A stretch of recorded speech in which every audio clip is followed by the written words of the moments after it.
অনেকদিন ধরে ভাবছিলাম পিৎজা বানাবো, বাট সবারই দেখি যে এভাবে পিৎজা বানায়। আমার আর ঘরে আসলে পিৎজা বানানো হয় নাই কখনো।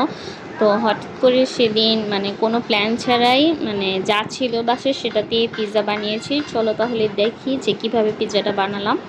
তো এই যে এখানে আমি ময়দার মধ্যে যা যা লাগে, ইস্ট, গুঁড়ো দুধ, চিনি, লবণ এবং তেল সব কিছু দিয়ে আমি সুন্দর করে মাখিয়ে এটাকে আমি রেস্টে রেখে দিয়েছিলাম। সো এখানে আমি চলে আসছি যে পিৎজা সসটা রেডি করার জন্য। যারা সুপার শপ থেকে পিৎজা সসটা মানে কিনে আনতে পারো সেটাও পারো, তো আমি ঘরে যা ছিল তাই দিয়ে পিৎজা সস রেডি করেছি।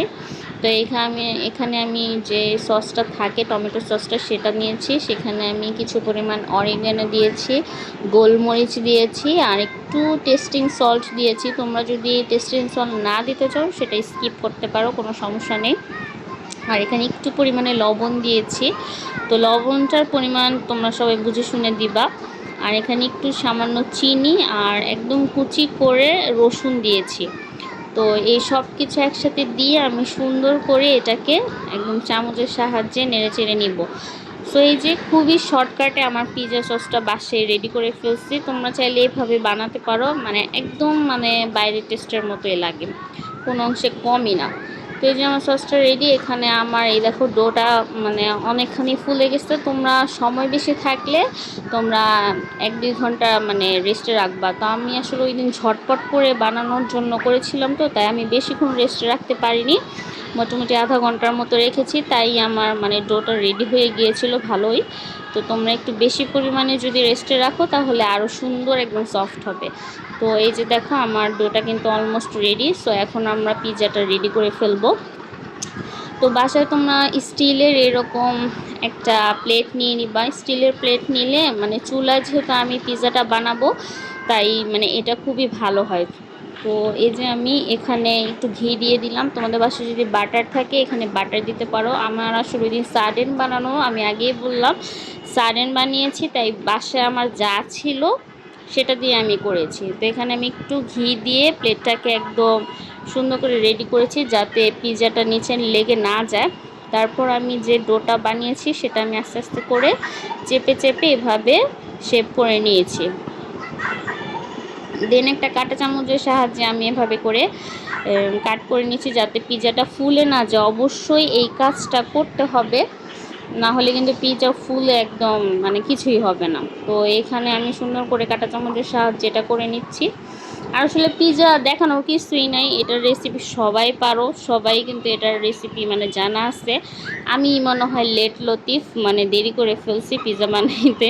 আসলে সবসময় বাইরে থেকে কিনে খাওয়া হয়, কখনো আসলে বাসে ট্রাই করিনি। সেদিন ননদ ভাবির খুব মন যাচ্ছিল পিৎজা খেতে, তো বাসে যাচ্ছিল তাই দিয়ে আমরা করে ফেলছি ঝটপট করে। তো এই যে আমি যে সসটা রেডি করেছিলাম সেই সসটা আমি এখানে সুন্দর করে দিয়ে দিচ্ছি। বেশি করে সস দিবা তাহলে অনেক মজা লাগে। আর এখানে আমি সাইড সাইড দিয়ে একটু সস মানে লাগিয়ে নিচ্ছি। ওই যে যেমন ওভেনে বেক করলে সুন্দর একটা লাল লাল একটা কালার চলে আসে না, যেহেতু আমরা চুলায় করব তো এখানে তো লাল লাল মানে কালার যেটা আসে সেটা আসবে না, তাই আমি একটু সস লাগিয়ে নিচ্ছি যাতে মানে চুলার মধ্যে করার পরও যেন কালারটা একটু সুন্দর আসে। তো এই যে এখানে আমি চিজ দিয়ে দিচ্ছি। তো তোমরা বেশি করে যে কোনো চিজ এখানে ব্যবহার করতে পারো, মোজারেলা চিজ যদি থাকে সেটাও দিতে পারো। যত বেশি চিজ দিবা ততই পিৎজাটা অনেক বেশি মজা হবে। মানে পিৎজার মেইনই হচ্ছে চিজ, মানে চিজের উপরে পিৎজার টেস্ট অনেক বেশি বাড়ে। তো বাসায় আমাদের রেডি করা ছিল একটা পুর মাংস আর ভেজিটেবলের। তো এইটা আমরা রোল বানানোর জন্য রেখেছিলাম। তো সেটা দিয়ে আজকে কাজ চালিয়ে দিয়েছি, বললামই তো মানে বাসায় যাচ্ছিলো সেটা দিয়ে আমরা করছি মানে একদম রেডি করছি। তো এখানে আমরা অল্প পরিমাণে একটু সবজি আর মাংসটা দিয়ে দিচ্ছিলাম। এখানে তোমরা যা ইচ্ছা তাই ইউজ করতে পারো, কোনো সমস্যা নেই। মাংসটা দিলে মজা লাগে, অবশ্যই মাংসটা দেওয়ার চেষ্টা করবা। আর যদি বাসায় সসেস থাকে, মাশরুম থাকে, যা থাকে তাই দিবা। তো এখানে আমরা এই যে ক্যাপসিকাম দিয়ে দিচ্ছি, ক্যাপসিকাম দিয়ে এখানে আমি পেঁয়াজ দিয়ে দিচ্ছি।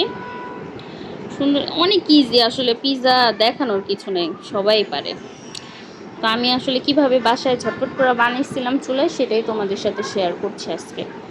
তো এই যে আমার অলমোস্ট পিজাটা রেডি হয়ে গেছে। এখন উপর থেকে বেশি করে আবারও চিজটা দিয়ে দিচ্ছি। যত বেশি চিজ দিবা তত বেশি মজা। ওই যে বলে না, যত বেশি গুড় তত বেশি পিঠা মজা, ঠিক তেমনই পিজার ক্ষেত্রেও যত বেশি চিজটা দিবা ততই পিজাটা খেতে খুবই মজা লাগে। তো এই যে আমাদের পিজাটা অলমোস্ট ডান, আমি একদম রেডি করে ফেলছি। এখন আমরা এটা চুলায় করে ফেলবো। আর উপরে থেকে একটু চাইলে অরিগ্যানো ছিটিয়ে দিতে পারো। অরিগ্যানোটা দেওয়ার অবশ্যই চেষ্টা করবা, কারণ অরিগ্যানো দিলে একদম বাইরে যে আমরা পিৎজাটা খাই ঠিক তেমন একটা টেস্ট আসে, তাই অরিগ্যানোটা অবশ্যই চেষ্টা করবা। তো এখানে আমি একটা পাত্রে মানে একটা স্ট্যান্ড বসিয়ে দিয়ে পাত্রটা 10 মিনিটের জন্য আমি একটু গরম করে নিচ্ছিলাম হাই হিট দিয়ে। তো হাই হিট দিয়ে গরম করার পরে সেটাকে ঢেকে আমি 20 মিনিটের মতো এটাকে চুলায় রাখছি। আমি একটু বেশি রেখে ফেলছিলাম, তোমরা চেষ্টা করবে একটু কম সময় রাখতে। আমি যেহেতু ফার্স্ট টাইম বানিয়েছি তাই বুঝতে পারিনি যে পিৎজাটা এতই তাড়াতাড়ি হয়ে যাবে। ভাই বিশ্বাস করো, মানে যদি আমি 10 মিনিটে ঘড়ি দেখে 10 মিনিটেও যদি নামাইতাম মানে ওই সময় মনে হয় পারফেক্ট হইতো। আমি মনে করছিলাম যে হইতেছে না বা কী, তো এই জন্য আমি একটু বেশি সময় ধরে রাখছি। তাই আমার যে পিৎজার রুটিটা ছিল সেটা নিচ থেকে একটু ক্রিস্পি হয়ে গেছে, মানে নিচের দিকে একটু শক্ত টাইপের, মানে একটু ক্রিস্পি হয়ে গেছে বেশি, বাট উপর দিয়ে একদমই সফট ছিল। কিন্তু তোমরা আরও একটু কম সময় নামাবা তাহলে একদম রুটির মতোই আসবে, যেটা আমরা বাইরে খাই।